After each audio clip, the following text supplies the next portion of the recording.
الفحص الطبي. بينما كنا داخل الصف دخلت علينا الطبيبة وألقت علينا التحية، فرددنا بأحسن منها، ثم شرعت في فحصنا.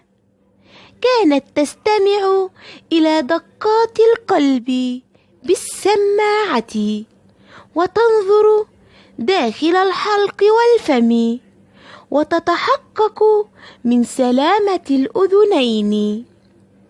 ولما انتهت من عملها قالت لنا: أشكركم لأنكم تعتنون بنظافتكم وتحافظون على صحتكم، وأخص بالشكر تلك التلميذة.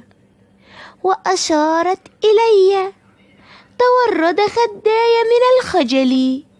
فجأة قالت لي: أنت تتمتعين بصحة جيدة، أرجو أن تخبري رفاقك كيف حافظت على صحتك.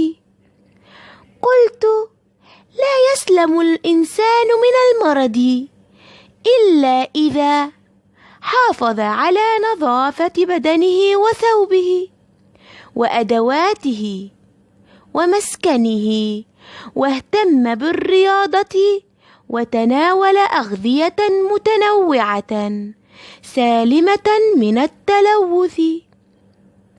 قالت لي الطبيبة: فعلا إن أركان الصحة 3: نظافة ورياضة وغذاء، فاهتموا بها لتتمتعوا بصحة جيدة.